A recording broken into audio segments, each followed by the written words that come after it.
Estupor, sorpresa e indignación en el sector automovilístico después de conocerse ayer los planes del Gobierno de eliminar todos los coches que funcionan con gasolina, diésel e híbridos. Resulta que los planes para la nueva ley del Gobierno de Pedro Sánchez se sacan adelante sin haber hecho estudios previos, sin analizar el impacto que puedan tener, sin hacer consultas con expertos, afectando muy directamente a la industria, que tendrá que cambiar sus planes de construcción de vehículos, y afectando directamente a los ciudadanos y muy especialmente a las clases trabajadoras, a las clases medias y a las clases más desfavorecidas, que no tienen dinero hoy por hoy para poderse permitir los coches eléctricos, que son bastante más caros. Aparte de que todavía no da la impresión de que estemos preparados para entregarlos únicamente a vehículos de características eléctricas. En fin, tendremos ocasión de analizar lo que supone este anuncio del Gobierno, ver qué posibilidades de éxito tiene, en qué situación nos deja a los consumidores y analizar si realmente es algo que se pueda llevar adelante o simplemente un globo sonda del Gobierno para que nos enzarcemos en una discusión acerca de la gasolina y del diésel en vez de ocuparnos de asuntos delicados. Asuntos delicados como la deriva soberanista de Cataluña, ya saben que sigue adelante. Hoy mismo, Joan Tardà, de Esquerra Republicana, aquel que exigía al Gobierno que presionase a la Fiscalía, ¿se acuerdan? Bueno, pues hoy se escandalizaba al decir que no existe separación de poderes, sino reparto de poderes. Y por cierto, hablando de Cataluña, el juez Llarena, el juez Pablo Llarena, que ha instruido esos sumarios contra los golpistas y separatistas en Cataluña, ha sufrido una nueva agresión. En su casa de Sant Cugat, dos encapuchados se han presentado para atacarla utilizando botes de pintura amarilla y rociar las puertas. No es la primera vez, en su casa de la Cerdaña ya se lo hicieron. Tendremos ocasión de hablar de ello y también de la última entrega del CIS, que nos ha entregado hoy un barómetro acerca de las elecciones en Andalucía. El CIS de Tezanos asegura que Susana Díaz volverá a ser la presidenta de la Junta de Andalucía, es decir, que el PSOE ganará las elecciones, otorga un triple empate al PP, a Ciudadanos y a Podemos y da entrada en el Parlamento andaluz a Vox. Asuntos varios que analizamos hoy en Distrito Televisión, así que bienvenidos a Los Intocables.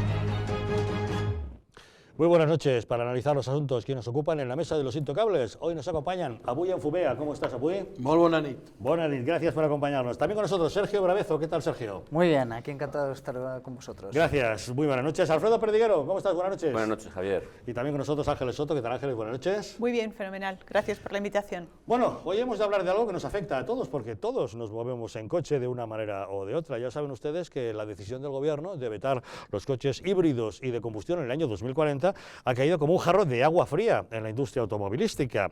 Fabricantes y comercializadores de vehículos alertan del severo impacto económico de un anuncio que abocará a las factorías a una reconversión industrial completa y acelerada.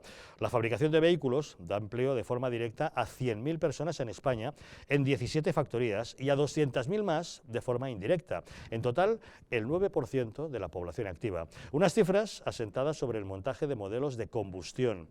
De un catálogo de más de 4 decenas de modelos, los únicos eléctricos son versiones de las furgonetas Mercedes Vito, que se fabrica en Vitoria, el Nissan ENV en Barcelona, el Peugeot Partner y el Citroën Berlingo en Vigo.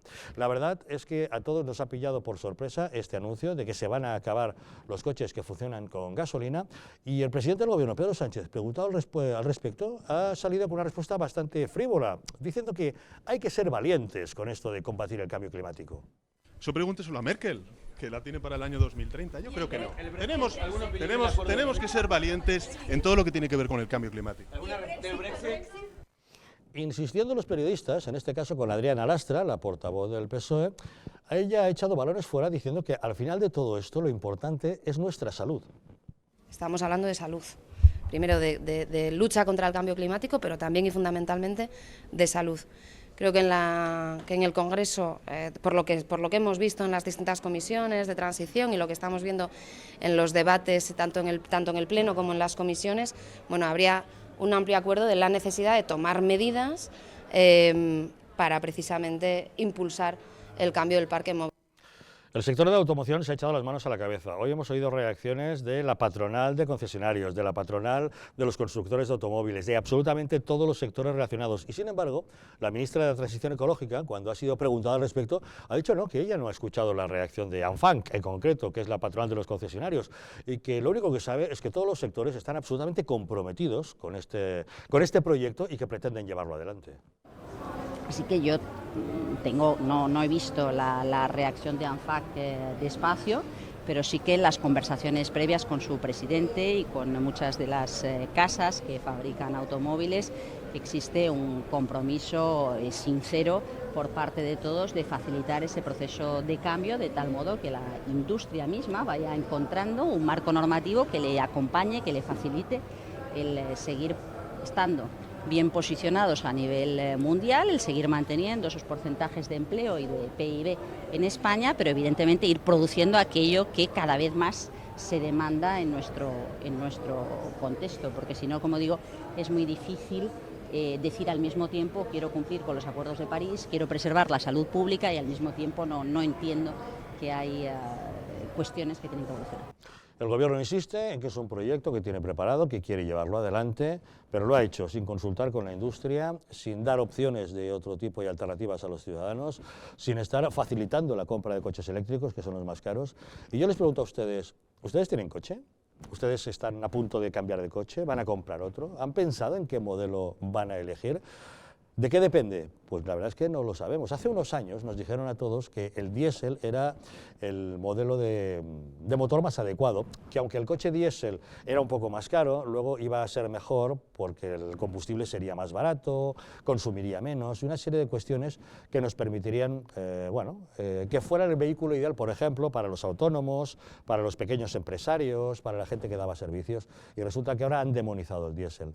¿Qué tipos de motores nos encontramos en el mercado? Vamos a echar un vistazo. Como les decimos, el diésel, a pesar de que están tratando de demonizarlo ahora desde el Gobierno, hemos de decirles que, al contrario, es uno de los combustibles más eficientes que existen para los motores grandes. En la actualidad, desde la aplicación de la norma Euro 6 europea, debemos decirles que emite menos gases CO2, de dióxido de carbono, que los de gasolina, menos CO2 que los de gasolina, cuidado, y solamente un 0,02% más de los gases de óxido de nitrógeno, es decir, muy poquito más. ¿Realmente hemos demonizado el diésel de tal manera, considerando que la gasolina es más limpia, cuando los datos oficiales que tenemos son estos? Después, sabemos que es imprescindible para los grandes motores. No nos entra en la cabeza la posibilidad de que los autobuses de pasajeros, los autocares, los camiones de transporte funcionen con gasolina, puesto que eso encarecería notablemente los transportes en general. Por tanto, si eliminamos el diésel, ¿cómo vamos a alimentar los motores grandes, que son los que están utilizando absolutamente? Sin duda se dispararía ese precio. La gasolina. Sabemos que el motor de gasolina es el más eficiente para los vehículos ligeros, pequeños, lo que venimos a llamar los turismos, los motores medios y pequeños. Sus gases contaminantes, sí hemos podido comprobar que en los últimos años han ido disminuyendo gracias a las nuevas tecnologías. Desde que se utiliza la gasolina sin plomo y una serie de elementos que incorporan los motores, el nivel de contaminación es bastante menor. Después están los motores bifuel. Cuidado, esto no son vehículos con dos motores de los que hablaremos ahora, son de un único motor, pero que tienen dos fuentes de alimentación diferentes. Hay de dos tipos, los de gasolina más gas natural comprimido y los de gasolina más gas licuado de petróleo, que es una mezcla de propano y butano comprimidos hasta que se convierten en líquidos y se convierten en un combustible más que podremos utilizar. Es un coche, como les decimos, con un único motor, pero que lleva dos bocas de alimentación. En una se echa la gasolina y en otra el otro componente, sea gas natural comprimido o gas licuado de petróleo. Se está funcionando con uno de ellos y cuando uno se agota, entra a funcionar el otro alimentando un único motor. Es, por tanto, los bifuel, vehículos que no podemos llamar híbridos, puesto que son de un único motor. Los híbridos son los híbridos que tienen dos motores, uno de gasolina y otro eléctrico. Hay de dos tipos, los híbridos clásicos, que son aquellos que van regenerando a través de una dinamo lo que es la batería eléctrica, con lo cual estamos funcionando con gasolina Eso hace que la dinamo vaya girando y va alimentando la batería que se va recargando, con lo cual en un momento determinado el coche deja de utilizar la gasolina, utiliza estrictamente la energía eléctrica, es cuando el coche es absolutamente silencioso, va funcionando y solamente hasta que se acabe la batería no vuelve a tirar de la gasolina. El otro son los enchufables, son aquellos que deben enchufarse a la red, no se regeneran por la utilización a través de una dinamo, sino que únicamente se pueden cargar enchufándolos a la corriente eléctrica. Se dice que en modo eléctrico suelen tener una autonomía de unos 50 kilómetros más o menos y que después, cuando han cubierto eso, que han acabado con la capacidad que tenía esa batería, pues entra al funcionamiento el de gasolina. Estos son híbridos. Y luego nos vamos a los eléctricos puros, estrictamente eléctricos, funcionan solamente con electricidad. Siempre se ha dicho que tienen una escasa autonomía, aunque algunos fabricantes anuncian ya modelos que pueden alcanzar hasta los 400 kilómetros. Eso sí, si recorremos 400 kilómetros con un coche eléctrico, después deberemos tenerlo enchufado al menos 9 horas para que se recargue. Inconvenientes. Son caros los coches eléctricos. Hay muy pocos puntos de recarga eléctrica y menos todavía de lo que se llama carga rápida. Es decir, que si tenemos un coche que aunque tenga 400 kilómetros de autonomía, pretendemos hacer un viaje de Madrid a Barcelona, que son 600 kilómetros, podemos llegar sin ningún problema a Zaragoza, parar, pero entonces recargamos dónde y cómo, cuántas horas hemos de estar parados para recargar y poder continuar en el día ese viaje para llegar a Barcelona. Ese es el inconveniente que nos plantearía, al margen, como les decimos, de esos precios muy elevados que tienen los eléctricos. Con estos datos nos encontramos que si usted tiene que cambiar el coche, ¿por cuál opta? A mí no me mire, que yo tampoco lo sé. Sergio. Una buena explicación con un tema complejo como es este. Yo en el Ayuntamiento de Madrid soy concejal responsable de Medio Ambiente y Movilidad y este resumen creo que es muy acertado porque es un tema complejo y que muchas veces la gente, pues obviamente con esta variedad tecnológica que tenemos encima de la mesa, pues se pierde. Y es normal porque no hay una definición actual de cuál es el mejor modelo de fabricación, el mejor modelo de automóvil. ¿Tienen esa duda? No solamente los ciudadanos, sino también la propia industria. Aquí creo que es muy importante dejarlo claro. Actualmente hay diferentes marcas, incluso dentro del mismo grupo o conglomerado empresarial, que están optando por diferentes tipos de estrategia sobre la energía que van a utilizar en sus modelos. ¿Por qué? Pues porque no se sabe cómo va a reaccionar cada uno de los modelos. Voy a poner un ejemplo. El eléctrico, que el más conocido sería el Tesla, tiene un gran problema incluso para Tesla, que es qué sucede en esos países, como por ejemplo España, donde hacemos uso del aire acondicionado. ¿Por qué? Porque el aire acondicionado no es una tecnología que esté realmente estudiada y probada, ya que consume mucha energía. Muchísima energía, concretamente electricidad, y eso descarga de una manera tremenda las baterías de los vehículos eléctricos, por ejemplo, el de Tesla. Y eso es una de las cosas que más le preocupa ahora mismo a los fabricantes de Tesla. Concretamente, creo que hay que ser realista. ¿Está bien el mensaje de decir se quiere ir a unos modelos eléctricos 100%? Pues como estrategia política, cada uno elige la que crea conveniente. Sin embargo, lo que sí que tiene que hacer un gobierno es saber qué es lo que tiene encima de la mesa, qué es lo que está haciendo actualmente la industria y qué problemática tiene esa industria. Y actualmente, pues cuando no saben qué energía pueden utilizar, porque hay que probarla, hay que verificarla y se está intentando avanzar lo máximo que se pueda en el menor corto plazo de tiempo posible, pues evidentemente hay que trabajar unidos con la industria y no todo lo contrario. Señor Brabezo, usted que es bastante experto en este asunto, puesto que como concejal en el Ayuntamiento lleva este área y la tiene muy estudiada, a ver si me puede contestar a un par de preguntas. La primera, el día que tengamos 20 millones de coches eléctricos enchufados durante la noche, chupando energía, ¿cuánto estarán contaminando las centrales eléctricas capaces de producir la suficiente energía para alimentar todos esos coches? Era la segunda parte que quería decir, porque es esencial, primordial, tener claro qué tipo de mix energético necesitamos en España. Es decir, no se puede tener todavía quemar carbón para producir electricidad y así tener los coches eléctricos. No tiene sentido. Es decir, si nos preocupa realmente el cambio climático, por cierto, sé que para los que entienden sobre esta temática, confundir cambio climático con calidad del aire son dos cosas diferentes. Una cosa es a nivel local y otra cosa es a nivel global, que tiene diferentes connotaciones. Aquí, en este caso, el presidente hablaba de cambio climático, no es a nivel de calidad del aire, porque estamos hablando sobre unos gases concretos, que son los NOx, que luego hay muchísimos otros gases contaminantes. ¿Cuál es el mayor problema que tiene España? Pues especialmente el uso de quemar carbón para fabricar electricidad.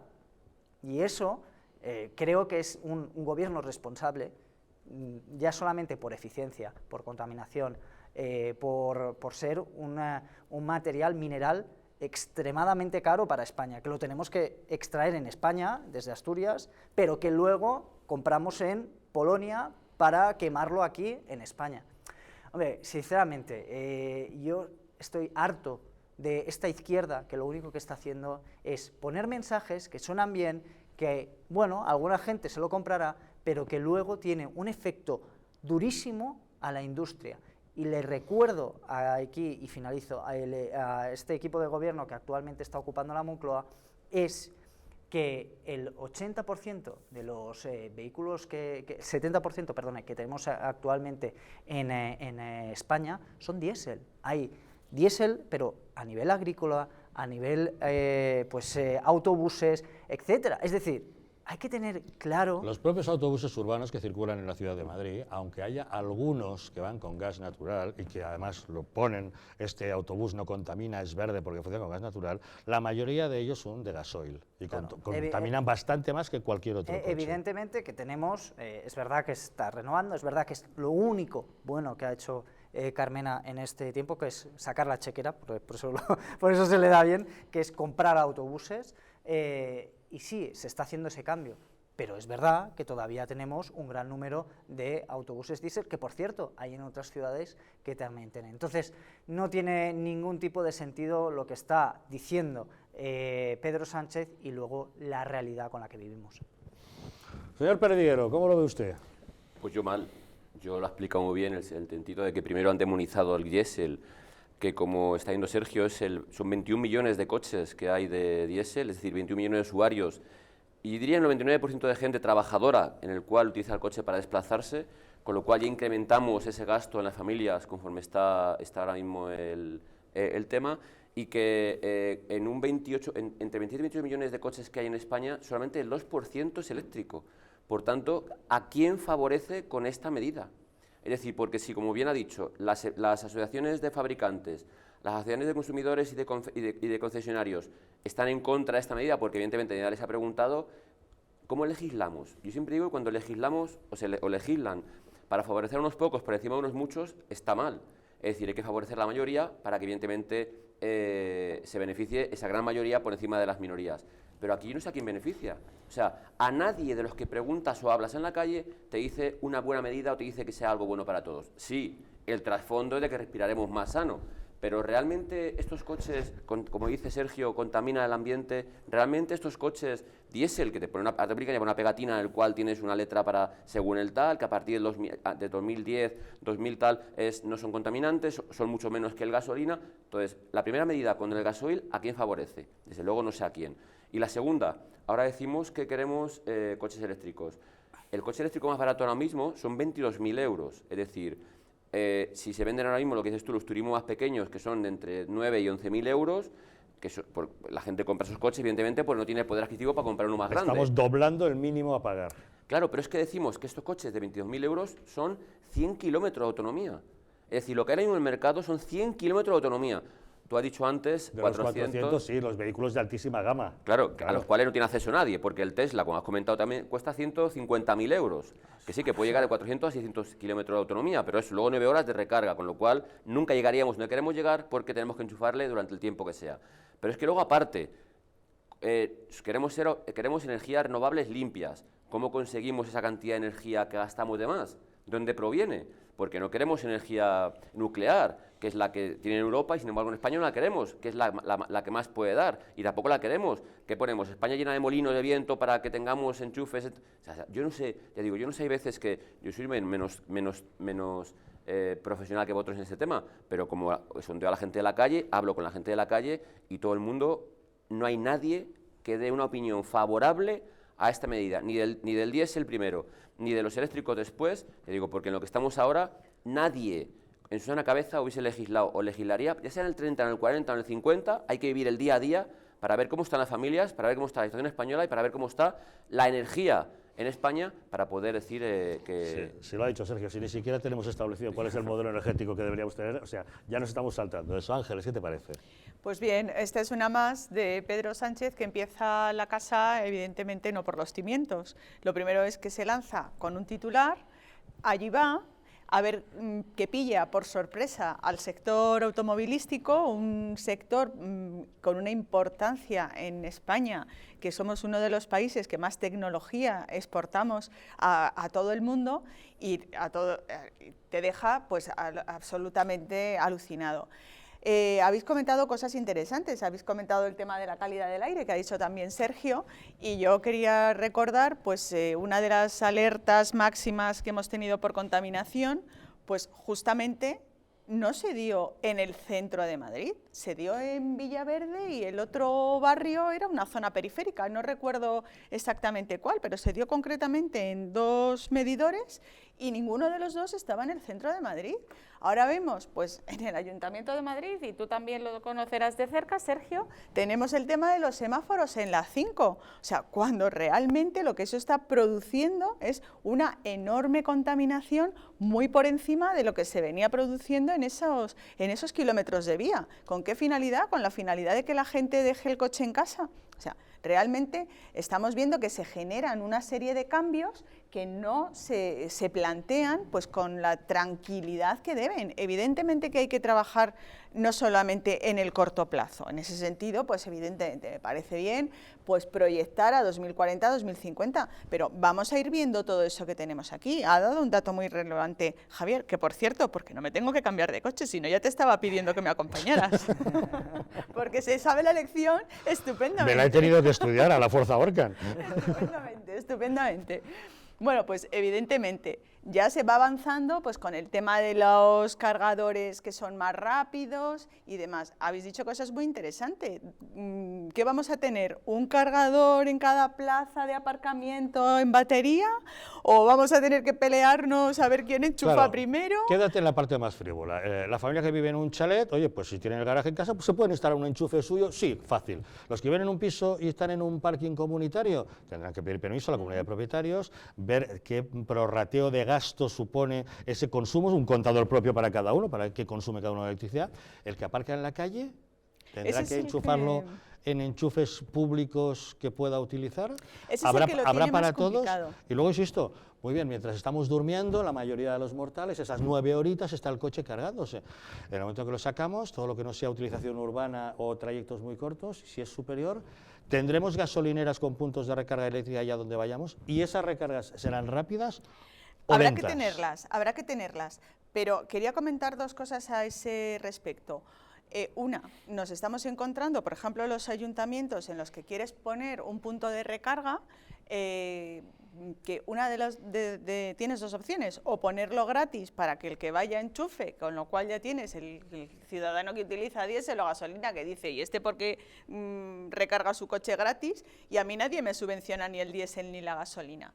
Pero es que para que un ayuntamiento, por ejemplo, pueda poner un punto de recarga y pueda cobrar por esa energía, tienes que ser un gestor de energía, ya tienes que entrar en otra dinámica, en fin, es un tema complejo. Nos hemos querido comparar, o yo he oído en estos días, pues comparaciones con otros países donde evidentemente la ayuda que se le ha dado para la implantación de vehículos eléctricos nada tiene que ver con el camino que se ha recorrido a día de hoy en España. Y nos hemos comparado con países, por ejemplo, como Dinamarca o como otros países donde su fuente principal para la energía eléctrica son las centrales nucleares. Aquí ya sabemos todos lo que opina Pedro Sánchez de las centrales nucleares. Entonces, yo veo como que lo que decía, esto es lanzar un titular, preocupar a los ciudadanos y preocupar evidentemente al sector industrial, poner en riesgo la seguridad jurídica, poner en riesgo hasta 200.000 empleos, como ha dicho Pablo Casado concretamente esta mañana, y todavía quedan muchos interrogantes en el camino. Da la impresión de que han lanzado la pelota sin pensar hacia dónde disparaban. Abui, ¿cómo lo ves? Bueno, yo cuando vino aquí hace unos años Al Gore, no estaba Carmena, yo pensé que de ese cambio climático, es la verdad incómoda, se llamaba su documental, que tan polémico fue el asunto. Yo pensé que algunas cosas que dijo, porque estuve en la sala, era una broma, pero viendo la explicación que has dado tú, nos damos cuenta que todo eso se está materializando, ¿no? Y realmente coincido con Alfredo en que, en primer lugar, yo creo que le ha salido muy bien al gobierno, porque tiene a todo el mundo despistado hablando de algo que sabe que no va a hacer porque es inviable, porque ya es todo lo que se ha dicho. Primero hay que pagar 2.000 euros a la eléctrica de turno, de las dos que hay, y después tienes que pagar otro dinero para que tú puedas, no es fácil, no es llegar y enchufo, tú tienes que ser parte de una lista por internet, te tienes que escribir a una serie de cosas que hay que hacer, una serie de pasos para que tú puedas, y todo eso son costes que para la clase trabajadora no creo que nadie vaya a estar haciendo todo eso para poder andar solamente 50 kilómetros, ¿no? Pero también hay una cosa que tiene que ver con todo eso, es que alguien tiene que ganar de todo esto. Las eléctricas no van a perder, por supuesto. Y la industria automovilística, pues, tal y como tú has explicado, pues tiene varias salidas para ver cómo puede salir. La única salida que tiene es reconvertirse y empezar a construir coches que se adapten a la normativa que se establezca. Si son eléctricos, eléctricos. Pero no van a perder. Pueden perder. Bueno. De momento van a verse obligados a unas inversiones enormes y inversión en tecnología y en investigación para mejorar ese tipo de producto, que va a ser el obligatorio. Podemos recurrir a que los jueces hagan una declaración en favor de algún tipo de esas cosas, entonces pues también puede ser, ¿no? Pero yo sí creo que la jugada del gobierno, si alguien le dijo a la ministra, te vamos a echar el próximo cambio de gobierno, haz algo rápido a ver qué pasa, pues ella le ha dicho a Pedro Sánchez, mira, tenemos esto y lánzalo a ver, porque él realmente no tiene una posibilidad real en este momento de que esa propuesta tenga ningún tipo de... No tiene ni pies ni cabeza. ¿Tú crees que los ciudadanos nos merecemos un gobierno que nos eche esta carnaza? ¡Hala! ¿Ir royendo ese hueso mientras yo estoy a otra cosa? Esto es una vergüenza. Bueno, a los ciudadanos no nos pueden poner en esa tesitura, yo no sé qué opináis, de decirnos, amenazarnos, mira, dentro de unos años estarán prohibidos estos coches, ahora ustedes búsquense la vida, sin haber hecho un estudio previo, sin estar fomentando nada, sin estar subvencionando ese nuevo tipo de vehículo que es el más caro y como estamos viendo tiene un montón de limitaciones. Esto no puede ser. Bueno, se va avanzando y aparte de lo que estamos diciendo es que las inversiones en las empresas automovilísticas, ves que alguna en cuanto tiene ganancias que pasan de tantos millones, se van de España. Es decir, vas a obligarles a invertir para poder reconvertir eso. Esto puede generar una deslocalización nuevamente, como lo que pasaba en Cataluña, ahora en España en general. ¿Cómo? Que en España nos van a... Vámonos a otro sitio donde no haya estas limitaciones. Es que no solamente afecta, perdona, Abui, no solamente afecta a los constructores de coches, es que también el que ha montado una gasolinera está pensando en el retorno de su inversión. ¿En cuántos años la amortiza? O sea, yo creo que un estudio serio y un planteamiento serio que afecta a tanta gente merece pues el sentarte evidentemente con todos los implicados y dar una serie de explicaciones y plantear una viabilidad. Evidentemente la tecnología de aquí a 2040 cambiará, como nos pasa con los teléfonos, sí. Yo estoy convencida de que cambiará. Pero o quedará demostrado que la gasolina es el más limpio de todos con los nuevos catalizadores que coloquen, ¿no? Hombre, para empezar, evidentemente no se contamina lo que se contaminaba antes y hoy en día los porque coches las nuevas pasan tecnologías han evolucionado. Exactamente, hemos pasado del Euro 5 al Euro 6, en fin, los motores se van adaptando y el sector pues tendrá que ver por dónde, si nos interesa más pues los coches eólicos o los que funcionen con energía solar, en fin, hay prototipos que hay que desarrollar y probar para ver realmente cuál es la parte más interesante que más satisfaga las necesidades del usuario, que sean más económicos y que nos beneficie más a todos. El problema es esto, que lanzamos una idea sin tener detrás un mínimo soporte que garantice eso que estás diciendo, más que dos objetivos. Queremos respirar un mejor aire y, como decía... El único objetivo es como lanzarle la pelota al perro para que vaya a buscarla. Sí, tenerle entretenido. Además lo has dicho tú, ¿no? Hay un punto muy rápido que sí que me gustaría añadir. Yo vengo del sector de la industria de la automoción, conozco bien el sector porque he trabajado ahí y concretamente voy a hablar de la marca y disculpe, pero creo que es importante hablar de la marca por la cual he trabajado. Yo he trabajado para SEAT, del cual estoy muy orgulloso. En Martorell. En Martorell, es una gran empresa y forma parte del grupo Volkswagen. Aquí tenemos, dentro del grupo Volkswagen hay diferentes marcas, entre ellas obviamente Volkswagen, está SEAT. SEAT ha decidido dar el paso por invertir en gas, mientras que Volkswagen por eléctrico, mientras que Audi sigue manteniendo gasolina eficiente. Es decir, dentro de la propia estructura de la marca, del conglomerado de empresas, han elegido diferentes tipos de energía. ¿Por qué? Porque hay que investigar, hay que saber, hay que probar. O sea, si la propia industria no sabe qué energía es la mejor y tiene que ir probando diferentes marcas, ver cómo reacciona, si al público le gusta, qué inconvenientes tiene, qué mejoras tiene, etcétera, ¿cómo puede ser que si la industria no lo sabe, Pedro Sánchez sí lo sabe? sabe? Por eso es presidente del gobierno. O sea, ¿Usted qué se ha pensado? Es algo que me parece inaudito. Y cuando se da, y finalizo, lo prometo, y cuando se dan datos, por ejemplo, en Dinamarca hay más eléctrico, en Noruega, tal, que en España hay más. Claro, en números totales. Es decir, cuando vamos a números totales, lo miramos, no son tan diferentes en los diferentes países. ¿Qué pasa? Que si yo me voy a Dinamarca, claro, es que viven 5 millones de personas en Dinamarca. En la Comunidad de Madrid viven 5.500.000. Entonces, claro, comparar países de 47 millones con países de 5 millones, pues no es lo mismo. Obviamente, pequeños cambios se traducen en grandes magnitudes cuando lo pasamos a tantos por ciento. Así que creo que de verdad, creo que está intentando engañar Pedro Sánchez, y lo peor de todo es que la industria del automóvil lleva 3 meses consecutivos con bajada en pérdida de venta de vehículos, por la subida del precio del diésel, por el número de restricciones, y ahora la tercera estocada. Horrible para el sector. No, yo creo que ella también lo ha dicho, ¿no? Que los que más contaminan no es precisamente son los automóviles, son industrias que están localizadas fuera del centro de la ciudad. Esa es la cuestión pedagógica que hay que decir. Luego también la gente que se está haciendo un máster sobre el diésel durante años, intentando comprenderlo todo como lo comprende Xavier, resulta que de repente ya no vale. Ahora hay que empezar a estudiar otra cosa. Y entonces, claro, es como cuando empiezas con el Windows 21 y ya están en el Windows 30 y estás totalmente fuera de cobertura. O sea, muchísima gente se pregunta realmente si esto es un bulo, si es una broma. Bueno, seguro que esto pasa o no pasa, pero sí yo creo que tampoco podemos pensar que la industria, por el hecho de ser industria, tiene que saberlo todo. De hecho, el grupo que has mencionado, muy interesante, en los años 30 tuvo una serie de responsabilidades en decisiones importantes que afectan más fuera de la industria y que hoy en día, 50 años después, algunos calificamos como horribles o holocáusticas, por decir algún tipo de palabra. ¿A qué te refieres? Estoy hablando en castellano, no estoy hablando en catalán. No, es que no sé a qué te refieres. ¿Qué decisiones holocáusticas tomaron? No, le estoy diciendo, estamos hablando del grupo Volkswagen y estamos hablando de ese grupo, ¿no? No estoy diciendo que sea la cuestión que en este momento tenga que ver directamente, pero sí tiene que ver en el sentido de que la verdad no siempre viene de alguien, sino de la decisión de un gobierno que es responsable sobre una cuestión, y el gobierno es el que tiene que decidir y ha decidido mal. Te explicas como un libro cerrado. Sí.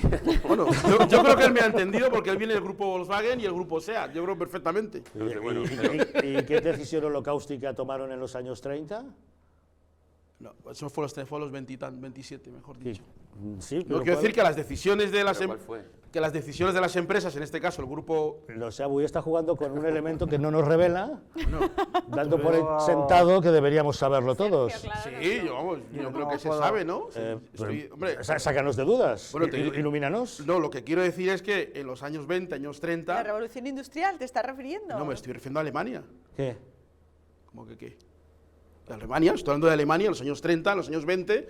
¿Qué tiene que ver el nazismo de Hitler con una marca de coches? Hombre, con Hombre, ¿sabes a qué te Volkswagen, refieres? ¿Qué tiene que ver? con Volkswagen, Hombre, algo. estoy diciendo que la decisión de este gobierno, que es errónea... De Pedro Sánchez. Sí, en su ¿Tiene algo día... que ver con Hitler? Nos hemos perdido. No, en su día, estoy diciendo que la decisión en su día del gobierno, que tú llamas Hitler, que no lo he dicho yo, sobre algunas decisiones que tenían que ver con su empresa, con esta empresa, en este grupo, concretamente este grupo, Bueno, sí, si es por, bueno, también está Volvo, también está Mercedes, bueno, también está sí. Audi, individual, bueno, Si avui se refiere a que Hitler hizo el coche del pueblo pidiéndole no me refiero a que eso. fabricase el escarabajo y que luego Franco hizo lo mismo con SEAT pidiendo que fabricase el 600.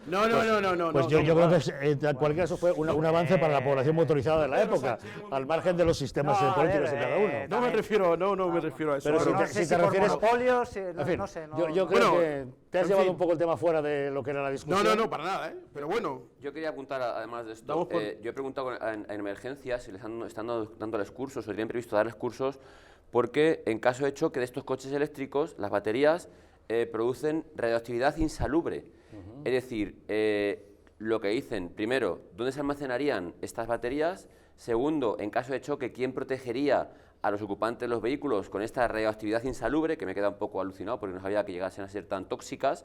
Y tercero, ¿han comprobado, otra cosa más a sumar a los despropósitos, alguien ha estudiado este hecho en sí de estas baterías de litio, de esos coches eléctricos, el mal que producen, dónde se van a almacenar, dónde se van a dejar de hacer? Y su posterior reciclaje, efectivamente. Bueno, otra más. Pues un elemento más que deberemos considerar. En fin, vamos a hacer una pequeña pausa y volvemos para hablar de política. La verdad es que el Congreso de los Diputados se está volviendo uno de los circos más divertidos que tenemos a nuestro alcance. Primero, esta mañana hemos visto un simulacro que ha obligado a sus señorías a abandonar el hemiciclo. Bueno, ha sido una imagen más que nada curiosa, pero lo que de verdad ya es insuporable es la pareja de hecho que nos va a animar, sobre todo los miércoles por la mañana, a la sesión de control. Es la que conforman Dolors Montserrat y la vicepresidenta Carmen Calvo. Ya son definitivamente Pixie Dixie. Pausa y les contamos.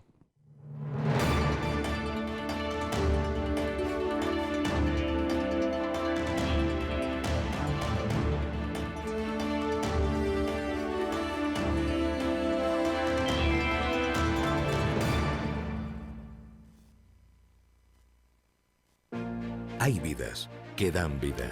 Vidas de grandes mujeres y hombres, científicas, inventores, médicos o humanistas que han dejado de herencia un mundo mejor. Legados tan importantes como la imprenta, la penicilina o los derechos humanos. ¿Pero qué hay de María? Probablemente no habrá una calle con su nombre, pero gracias a su testamento solidario se construirá una escuela en Sudán para que cientos de niños puedan decidir su vida. ¿Y de Rubén? No aparecerá en ninguna revista científica, pero con su testamento solidario se van a poder comprar vacunas para que miles de niños puedan seguir viviendo. ¿Y Carmen? Seguramente no aparezca en los libros de historia, pero con su legado se podrá liberar a muchos niños reclutados por grupos armados. Al igual que Carmen, Rubén y otras grandes personalidades, tu vida también puede dar más vida dejando un legado que proteja la infancia de miles de niños. Súmate a Vidas que dan vida incluyendo a UNICEF en tu testamento.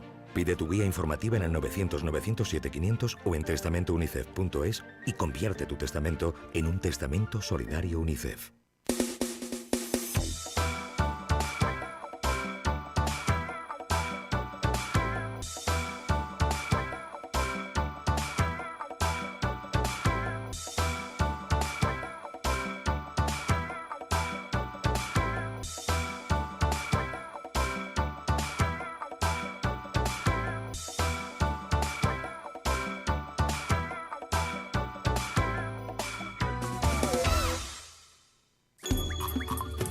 Ahora que lo compartimos todo, podemos compartir mucho más.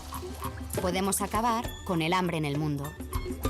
En Manos Unidas desarrollamos proyectos en 60 países para conseguirlo. Plántale cara al hambre. Comparte lo que importa. Desde el 25 de mayo tienes nuevos derechos para proteger tus datos personales. Podrás saber quién, para qué, cómo y hasta cuándo se utilizan. Solicitar que se limite su uso o que se trasladen de un servicio a otro. Pedir que se rectifiquen o que se supriman. Y oponerte a que se usen para acciones comerciales. No volverá a ocurrir, de verdad. No me caen bien tus amigas. No puede haber secretos entre nosotros. No entiendo por qué te pintas. No quiero ver a tu familia. No me dejas otra opción. No te enteras de nada. No eres nadie sin mí. No sabes ni hablar. No vales nada. Ni una gota más. Contra la violencia de género. Comunidad de Madrid.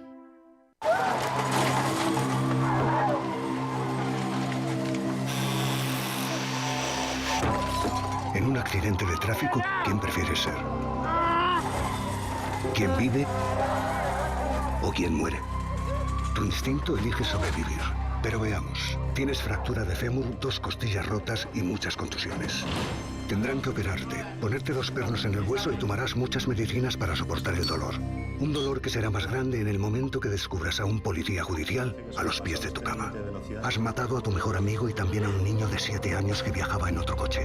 No puedes mirar a la cara a sus padres. No puedes reconstruir los pedazos. No puedes mirarte al espejo.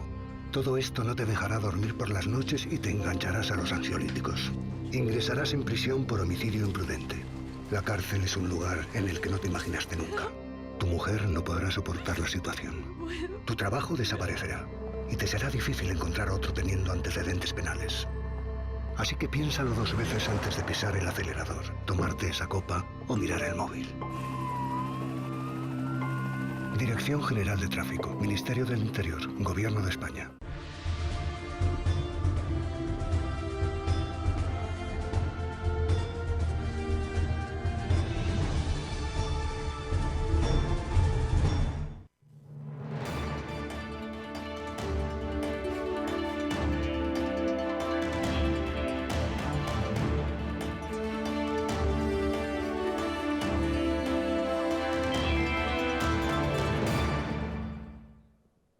La verdad es que a partir de ahora, todos los miércoles por la mañana, no me lo voy a perder. La sesión de control en el Congreso de los Diputados, porque he llegado a la conclusión de que es uno de los espectáculos televisivos más entretenidos que podemos encontrar, sobre todo desde que han formado pareja cómica una diputada del Partido Popular, Dolors Montserrat, y una ministra, en concreto la vicepresidenta Carmen Calvo. La verdad es que se dicen cosas tan graciosas como estas. ¿Cree el Gobierno que la paciencia de los españoles es infinita? Yo vengo aquí cada miércoles a cumplir con mis obligaciones en esta sesión de control con el máximo respeto institucional y político a su persona, pero es que usted hace unas preguntas, no lo sé, pero intuyo que los miércoles entre las 9:15 y las 9:30 muchos están al límite cuando le escuchan a usted. La verdad es que ya se han convertido en la pareja cómica Pixie y Dixie y que seguramente nos alimentarán cada miércoles por la mañana con intercambios tan entretenidos como este. Porque si luego nos vamos a la parte seria, ya le ha correspondido a Pablo Casado, presidente del PP, arremeter contra el presidente del Gobierno, al que ha acusado de tener algún problema de disociación. Algo así como Dr. Jekyll y Mr. Hyde. ¿Cuál es cuál? Porque él es una persona cuando es presidente del Gobierno y era otra cuando estaba en la oposición. O al menos pensaba de una manera diferente antes y piensa de una manera distinta ahora. Con lo cual, Pablo Casado le ha pedido que vuelva a ser el que pensaba de la manera como antes. Digo porque hemos visto una disociación de personalidad. Nos hemos enterado por su vicepresidenta que el Pedro Sánchez ahora ya no es la misma persona desde que está en la Moncloa. Por eso, antes decía que veía clarísimo un delito de rebelión por parte de los independentistas y ahora le dice a la Abogacía del Estado que retire la acusación. O por eso antes decía que Torra era un racista, supremacista y ahora intenta acordar con él la reforma del Estatut, por supuesto con referéndum incluido. Y por eso le decía que va a hacer con los presupuestos. Pues, mire, señor Sánchez, haga caso al otro señor Sánchez. Póngase de acuerdo con él y convoque elecciones. Y presenten a quien presenten de los dos, ganaremos los españoles echándole del gobierno. Y la verdad es que Pedro Sánchez también ha estado gracioso con la respuesta cuando le ha dicho aquello de que no sé qué prisa tiene usted en perder las elecciones. Señor Casado, yo no sé qué prisa tiene usted y tiene su partido en perder unas elecciones. No se preocupe, que habrá elecciones y entonces podremos debatir. Silencio. Si usted, desde la moderación, el diálogo, el sentido común y el respeto, está dispuesto a sentarse con el Gobierno para mejorar esta propuesta de presupuestos, nosotros desde luego le tendemos la mano. Ahora bien, yo le digo una cosa, señor Casado, si usted continúa con la oposición de gesticulación y no hace una oposición útil con sentido de Estado, lo pagará en las urnas. Pues esto es lo que ha dado de sí la sesión. Ángeles, ¿qué te ha parecido?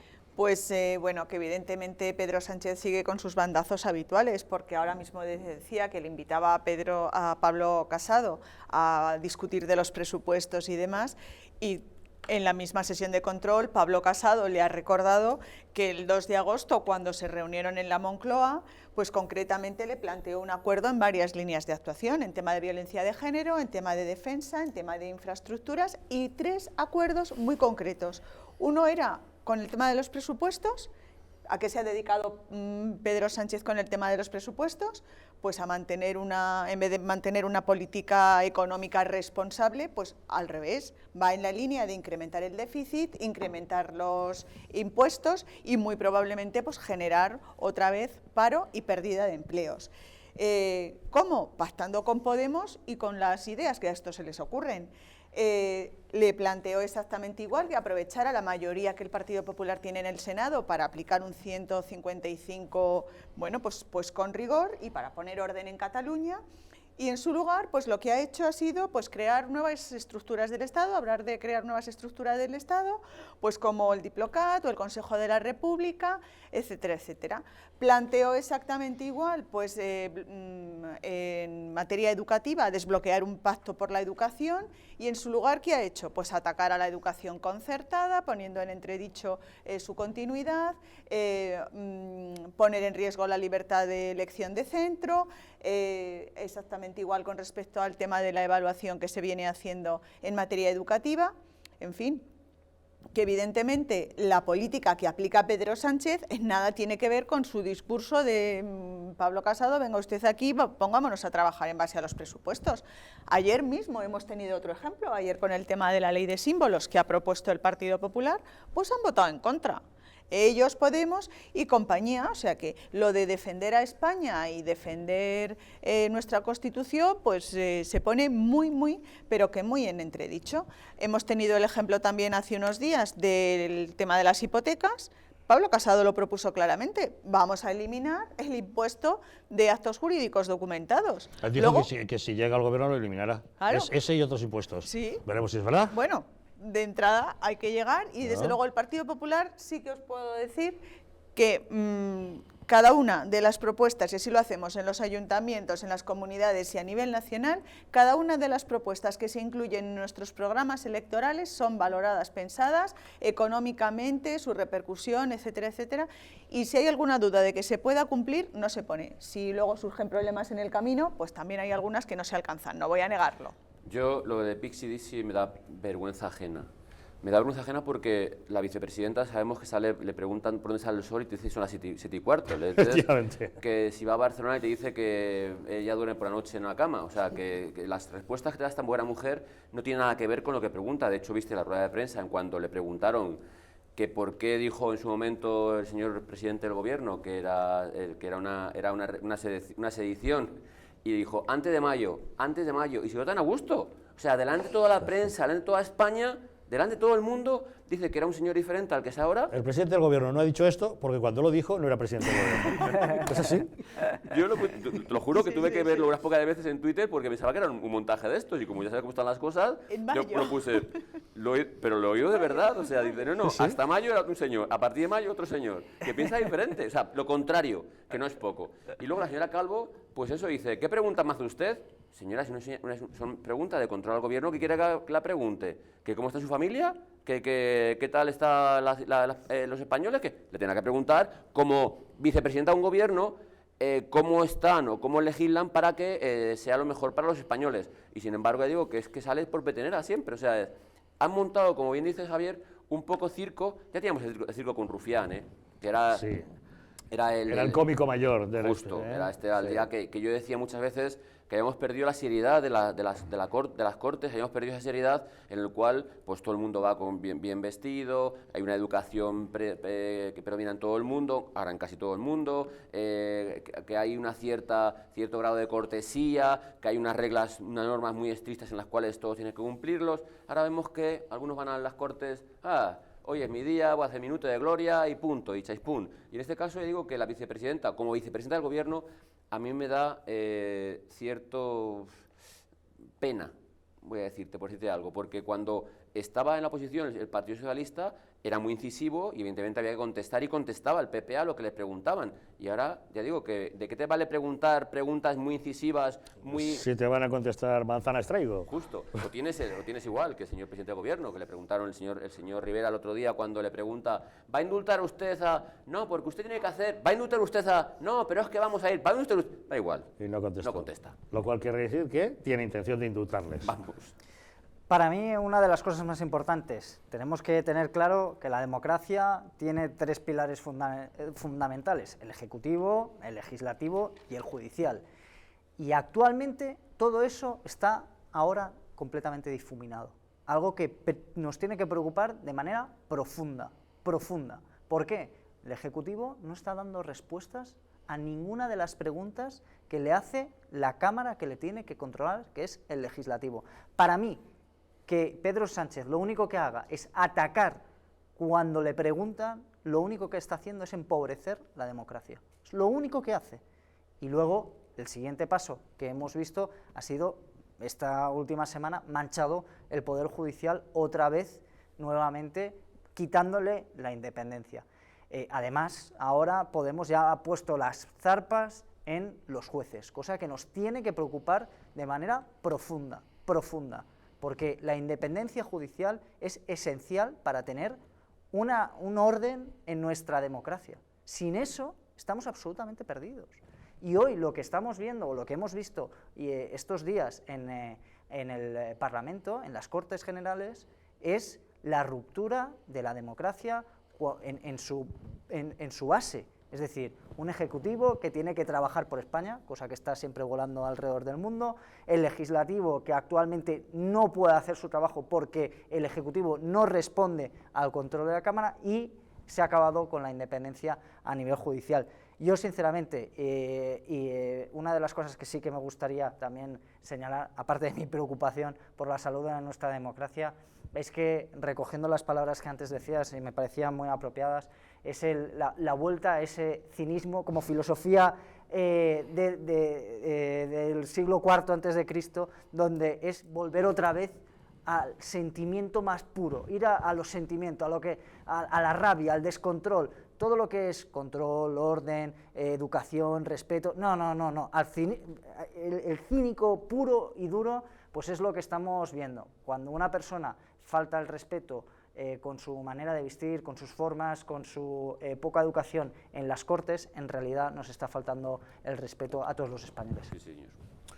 Bueno, yo creo que primero es una sesión de control y, por tanto, la respuesta de la vicepresidenta esta y las anteriores es una falta de respeto a la oposición, que tiene una responsabilidad legítima de hacer oposición. Dicho esto, también creo que si bien Pablo Casado es un gran jugador, es un gran pegador, es una persona elocuente, el número 2 de los dirigentes tiene que ser mucho más, mucho más claro y mucho más capaz de transmitir lo que su jefe está diciendo. Y desde luego, no estoy diciendo que las preguntas que hace, pero desde luego algunas preguntas sí deberían tener muchísimo más perfil, en cuanto a que es una cuestión política, no es una cuestión formal, no es una cuestión académica. Vamos a las Cortes a gestionar un control al gobierno, pero sabiendo que ese gobierno ni se quiere dejar controlar, ni está en posición de controlarse. Por tanto, creo que el Partido Popular tiene jugadores con una capacidad mucho más contundente para hacerse ver al gobierno que tiene que participar del control del gobierno, que es la obligación del gobierno, que es controlarse, y no presentarlo siempre como una cuestión de confrontación. Cualquier pregunta, cualquier cosa que se le diga al gobierno, pues al final surge de esta forma. Estoy de acuerdo con él, con el compañero último que habló, en que hay que preservar la cuestión del Poder Judicial, ¿no? Te refieres al tema de las hipotecas y a todo lo demás, ¿no? Estoy totalmente de acuerdo contigo en que eso es una cuestión muy importante en este momento. Yo a lo que dices, vamos, a mí me da igual que pusiesen al más incisivo para preguntar. Si contesta ¿qué hora es? Y sol sale por el norte, si le preguntan que a qué hora se va a dormir, dice que hoy como sopa, y le pregunte quien le pregunte, es que es absurdo preguntar, aunque sea muy incisivo. Te quiero decir, aunque estuviese uno cualquiera que fuese directo a la pregunta, igual sale por peteneras. O sea, si el problema no es, yo creo que no es eso, el problema es ellos, que tienen como tal convencido de que les da igual, y tienes ahí ha dicho Sergio, el cinismo al señor presidente del gobierno, en el cual le dice que ¿por qué quiere perder las elecciones? Convoque elecciones y gane de una vez, claro, y no se tira el pegote como está haciéndolo. ¿Por qué no lo hace? Si es un clamor popular que lo está pidiendo, ¿por qué no lo hace? Pues digo que yo creo que no es la persona incisiva que haga las preguntas, sino que es que este gobierno que tenemos ahora es el que se pasa por el forro lo que quiere pasarse, y que no contesta nunca a lo que le pregunten, sean incisivo o no. No, he empezado diciendo que es una responsabilidad del gobierno, de la oposición, o sea, que el gobierno es una falta de respeto, esa actitud de permanente, pero también he dicho que es importante que los actores políticos no solamente lo parezcan, sino que también puedan, y algunas personas, a las dos las conozco porque he tenido relaciones políticas, tanto con unas con otras hicimos una proposición de ley, con otra hemos hecho un trabajo con la ministra.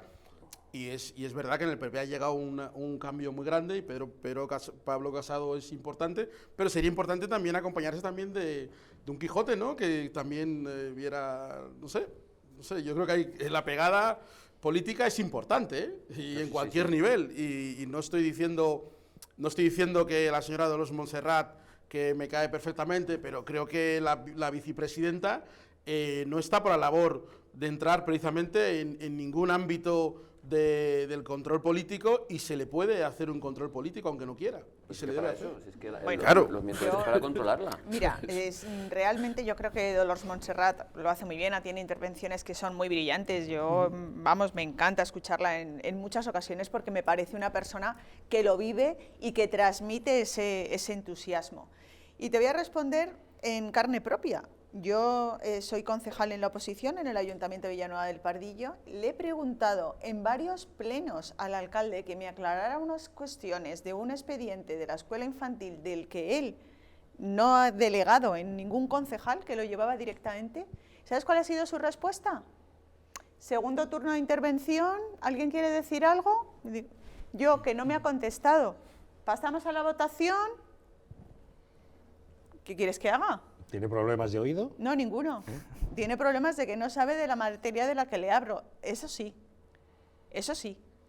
Entonces, cuando eso te lo hace pleno tras pleno, yo te aseguro que a mí me pasa eso y a lo mejor en una me pilla que no sé muy bien lo que me preguntan, pero a la siguiente voy preparada. Yo creo que, un apunte cómico que me acabo de acordar, sí, yo creo que este gobierno está aprendiendo de Trump. ¿Viste el otro día? En el cual le preguntan, no, tú eres muy mal de periodista, fuera otro. Dice, hombre, el otro que sale dice, yo sé que es muy buen periodista, muy profesional. No, tú también eres muy corto, otro. Claro. Busca a quien le quiere preguntar, no, que le quiere preguntar y no le interesa, al resto le da igual. La CNN ha presentado una denuncia formal contra Donald Trump justamente por humillar y menospreciar a sus periodistas. Pero que eso, que hablamos de cinismo y tal y cual, este señor es un claro exponente y que le da igual eso que arrebamos. Hombre, desde luego que una de las cosas que sí que ha hecho Pedro Sánchez es dejar claro que ha venido a embarrarlo absolutamente todo. Y creo que otra de las cosas que ha conseguido también Pedro Sánchez es que los españoles queramos pronunciarnos en las urnas de una vez.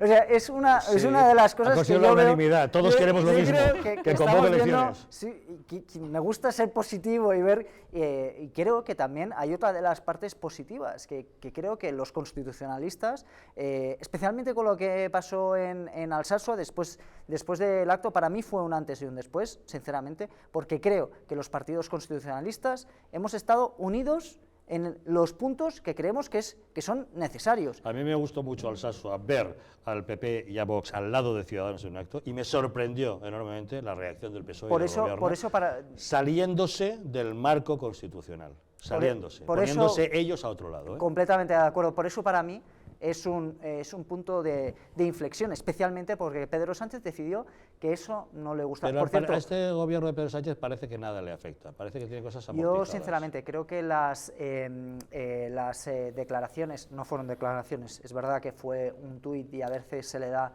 a los tuits demasiada importancia, pero creo que el senador del Partido Socialista por Cantabria, creo recordar, que hizo unas... No fue un tuit, fueron declaraciones de viva voz ante una cámara que nosotros pusimos aquí. Portavoz del Senado el portavoz del Senado. El portavoz del PSOE en el Senado. Pues hace bien en corregirme. Underhill. Underhill, exacto. Borja Samper también tuvo unas declaraciones. Me parece, pero no fue un tuit, bueno, luego hizo, creo recordar que hizo un tuit, puede ser. Pero las primeras declaraciones suficientemente polémicas fueron de frente a una cámara con un micrófono delante. Y llamar incluso perros a los que fueron, o sea, que claro, ojo, que me parece muy relevante que el Partido Socialista no se ponga al lado de los demócratas.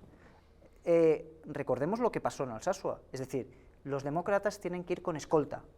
Los etarras, los que han sido juzgados, los violentos, los agresivos, los provocadores, campan a sus anchas. Ojo, y se dice que el que va ahí con una bandera de España, el que va a hacer un mitin, va a provocar. Ostras, Dios mío lo que estamos diciendo. Eso lo diríamos en otros Eso fue la contextos. tesis que defendió el gobierno de Pedro Sánchez y el PSOE en pleno. Eso defendieron, que los demócratas habían ido ahí a provocar. Eso lo hablamos la semana pasada, estaba yo en este plató, Y precisamente puse el ejemplo de que teníamos ahí al carnicero de Mondragón tan ricamente paseándose. Campando a sus anchas. Y sin embargo, pues la Guardia Civil escoltando y protegiendo a la gente que iba a manifestarse en apoyo, en reconocimiento de la Pero Guardia cuando yo Civil hablaba de que hay como cosas que tienen amortizado, me refería Pero- fundamentalmente a todos los escándalos que tiene Pedro Sánchez en su gobierno, que afectan a sus ministros e incluso a él mismo, y parecen amortizados y no les afectan. A él, el tema de la famosa tesis doctoral sigue sin aclararse. La Dolores Delgado, la ministra de Justicia, con sus amistades peligrosas y las grabaciones de Villarejo, y aquí no pasa absolutamente nada cuando hicieron dimitir a Cospedal enfrente, porque aparecían grabaciones que ni de lejos eran tan graves como las de la propia ministra. Las sociedades interpuestas del ministro astronauta Pedro Duque, tampoco. Y justamente hoy el diario El Mundo apunta a otro miembro del gobierno, en este caso en concreto a la secretaria de Estado del Deporte, a la esquiadora María José Arrienda, que al parecer también eludió impuestos con una sociedad instrumental. Ingresó 1,4 millones por su imagen a través de sociedades, práctica está prohibida por Hacienda. Pero bueno, ya visto lo visto, vemos esto y nos da la impresión de que ¿qué más da, no? Pero si ¿Qué más da? han sido muy buenas las declaraciones que ha hecho hoy a los medios, porque le han dicho, pero ¿tiene usted 2 viviendas en esa sociedad? ¿Tiene metida dos viviendas? Sí, bueno, hay 2 viviendas porque la sociedad, y le dice uno por detrás, bueno, que tenemos ahora otra reunión, bueno, sí, que nos vamos. Digo, bueno, esto es increíble, por Dios. Ese es el mismo ejemplo de lo que yo había dicho antes, de esta señora de la que estamos hablando. Yo también he escuchado las declaraciones, y si el que está detrás no le para, nada, dice ahí cualquier cosa, que mañana va a cárcel, ¿sabes? Porque he estado a punto de decir cualquier cosa, ¿no? Y Pedro Sánchez sí que hay, lo hemos dicho muchas veces aquí, ¿no? Creo que no tiene la piel tan dura, que todos los escándalos o todo lo que se supone que tendría que ser una situación de debilidad del gobierno lo rentabiliza de una forma increíble, ¿no? Es decir, el caso de la ministra de Justicia es un caso increíble, ¿no? Unas escuchas que se han hecho, además súper... Y sin embargo, no solamente lo mantiene, sino que las encuestas no dicen precisamente que eso sea algo que esté muy penado, y además persiste en ese tipo de situaciones. Hemos hablado antes con el tema de los coches y todas las iniciativas que lanza Pedro Sánchez. Yo creo que no sé quién le asesora, pero desde luego la oposición tiene que darle mucha más caña, porque si hay elecciones, no está muy claro que este señor vaya a pagar electoralmente todo los juguetes rotos que está haciendo. Yo no sé hasta qué punto precisamente todo este tipo de escándalos, esta carnaza que nos da para que estemos entretenidos y nos olvidemos de lo importante, que es que está intentando gobernar, está ahí en la Moncloa con 84 diputados, que realmente las cosas verdaderamente importantes, los presupuestos, va a Bruselas, se lo decía Dolors Montserrat esta mañana, va a Bruselas y Bruselas le dice, pero hombre, ¿qué nos trae usted aquí? Va la otra al Vaticano y también viene, menudo repaso que le dan desde el Vaticano. En fin, yo creo que has sido muy elegante, quizá demasiado, al hablar de la piel dura de Pedro Sánchez, que yo hubiera puesto otra parte del cuerpo. Pero yo creo que este hombre le da igual soquearre. Es decir, no puede ser, sabes que ahora Valladolid estos días, que se lleva un Airbus, un Falcon y un helicóptero para 200 kilómetros, y el gasto no está conceptuado. Es decir, al igual que fue en secreto de Estado el gasto que ocasionó para ir al famoso concierto, de Castellón. Y esto lo siguen tapando cuando sabéis que han gastado las dietas ya en los tripulantes de los aviones, en los desplazamientos de menos incluso de 200 kilómetros. Es decir, tiene claro que últimamente no lo ha dicho mucho, pero sabéis que ha habido días que decía que era el presidente y que era el que mandaba. Últimamente no lo dice, pero lo está demostrando. O sea, está gastando lo que nunca ha gastado, está presumiendo lo que nunca ha presumido, y no puede alegar medidas de seguridad para desplazar un Airbus, un Falcon y un helicóptero para irse a 200 kilómetros de Madrid. Que, por cierto, el combustible es queroseno, ¿no? Muy contaminante. Sí. Eso no contamina. Como pongan el helicóptero o el avión, que pongan con el molinillo. Con el molinillo eléctrico, ¿no? El avión eléctrico. Pedro y Pablo, hemos dicho PCDC, pues Pedro y Pablo ya, estos que... El picapiedra con el troncomóvil. Sí, justo. El troncomóvil. La verdad es que las imágenes que vemos en el Congreso hoy han estado aderezadas por una imagen bastante peculiar. Hemos visto a sus señorías horas teniendo que desalojar el hemiciclo, ahí les ven, porque claro, les han dicho que se estaba llevando a cabo un simulacro de evacuación, bueno, pues como los que se realizan en casi todos los edificios oficiales e incluso particulares. Cada cierto tiempo se realizan simulacros para comprobar en cuántos minutos todas las personas que trabajan en el interior de esos edificios tardan en desalojarlos, cuáles son las salidas de emergencia a utilizar, cuáles son las personas encargadas de controlar ese tráfico de personas saliendo, en qué lugares se deben colocar y cosas por el estilo. El caso es que nos ha llamado la atención, la verdad es que ver que entraban los de seguridad diciendo salgan ustedes de aquí, decíamos vaya, ya entró la policía a llevárselos. No, era simplemente un simulacro y por cierto, han tenido que abrir hasta la famosa puerta de los leones, que se abre únicamente en ocasiones muy excepcionales para que sus señorías pudieran abandonar el hemiciclo. 15 minutitos fuera, han aprovechado para lanzar el cigarrito y luego han vuelto a entrar para seguir con la sesión. Yo creo que es fundamental. Eso hay que hacerlo en todos los lados. Ahora hablando en serio, como policía tú sabes que es necesario. Sí, ¿no? es necesario y los fundamental. protocolos de seguridad. Pero tú fíjate, yo creo que estaban avisados, porque... Se han dicho que era un simulacro. Ya, pero no, a ver, los simulacros hay que hacerlos, no diciendo, vamos a hacer un simulacro, claro. Ojo, como hacen en muchos sitios, sino decir, en ese momento, pum, alarma. Que es una situación real. Justo. Pues no, la presidenta Ana Pastor desde la tribuna ha dicho, y a continuación procedemos con el simulacro. Claro. Que ellas vayan saliendo. Con lo cual, Por eso digo que si los ves, o sea, que yo como policía a mí me hace cosa, porque claro, cuando hace un simulacro en verdad, que ves el descontrol, ¿qué es lo que tienes que hacer? Es decir, el ver el descontrol, ver, solventar esas dudas para ver cómo puedes solucionarlas, ahí salen todos campechanos riéndose a la buena de Dios. Venga. ¿Has visto? Si salen paseando con las manos en el bolsillo. Han cogido el abrigo algunos para el cigarrito, otros diciendo, coño, ¿esto qué es? O sea, hay una ministra que ha entrado para buscar su abrigo. Claro, por eso digo, pero que nunca, que nunca puedes ir para atrás. Y sin embargo digo que sí, que bueno, que como dice Javier, un poco cómico, porque al final un simulacro que es que no te vale de nada, no te sirve de nada y mañana no puedes sacar reflexiones sobre lo que realmente ha pasado, a mí me hace indigna. Bueno, vamos a hacer otra pausa para volver de inmediato con otro de nuestros personajes mascota, Joan Tardà. ¿Qué sería de este país si no existiera Joan Tardà? Tendríamos que inventarlo. Hoy se ha rasgado las vestiduras al darse cuenta de que, oiga, pero es que en este país no existe separación de poderes. Sí, el que le pedía al gobierno que presionara a la Fiscalía, el mismo. Tremendo. Pausa y se lo contamos.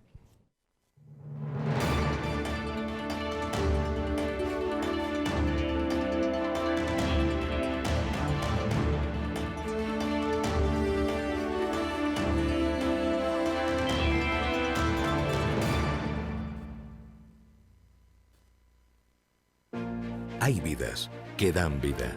Vidas de grandes mujeres y hombres, científicas, inventores, médicos o humanistas que han dejado de herencia un mundo mejor.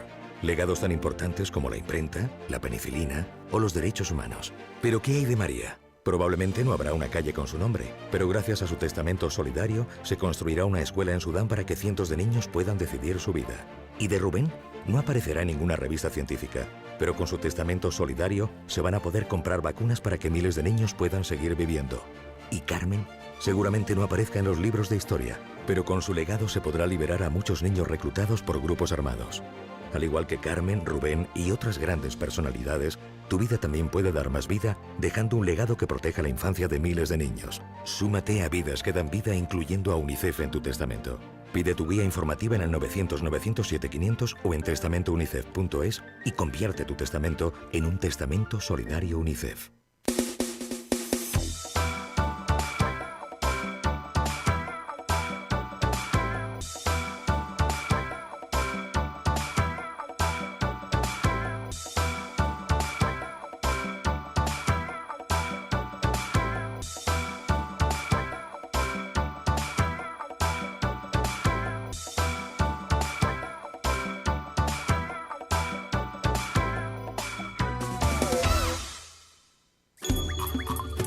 Ahora que lo compartimos todo, podemos compartir mucho más.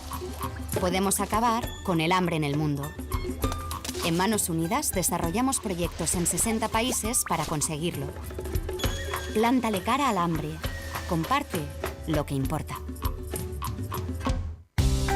Antes de usar Internet, recuerda, tus datos personales no son solo tu dirección o fecha de nacimiento. Pequeños detalles sin importancia también dan información sobre ti y pueden llegar a ser usados para hacerte daño. No compartas datos personales con gente que no conoces. Configura el perfil de tus redes sociales para hacerlo lo más privado posible. No volverá a ocurrir. ocurrir, de verdad. No me caen bien tus amigas. No puede haber secretos entre nosotros. No entiendo por qué te pintas. No quiero ver a tu familia. No me dejas otra opción. No te enteras de nada. No eres nadie sin mí. No sabes ni hablar. No vales nada. Ni una gota más. Contra la violencia de género. Comunidad de Madrid.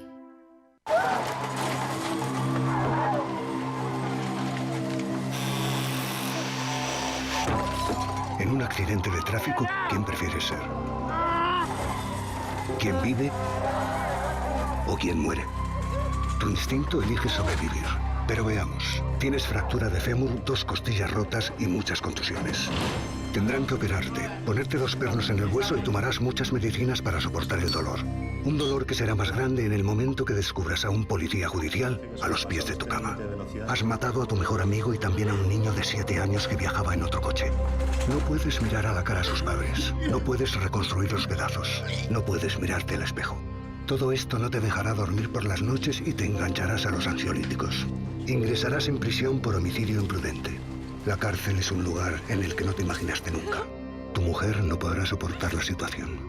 Tu trabajo desaparecerá y te será difícil encontrar otro teniendo antecedentes penales.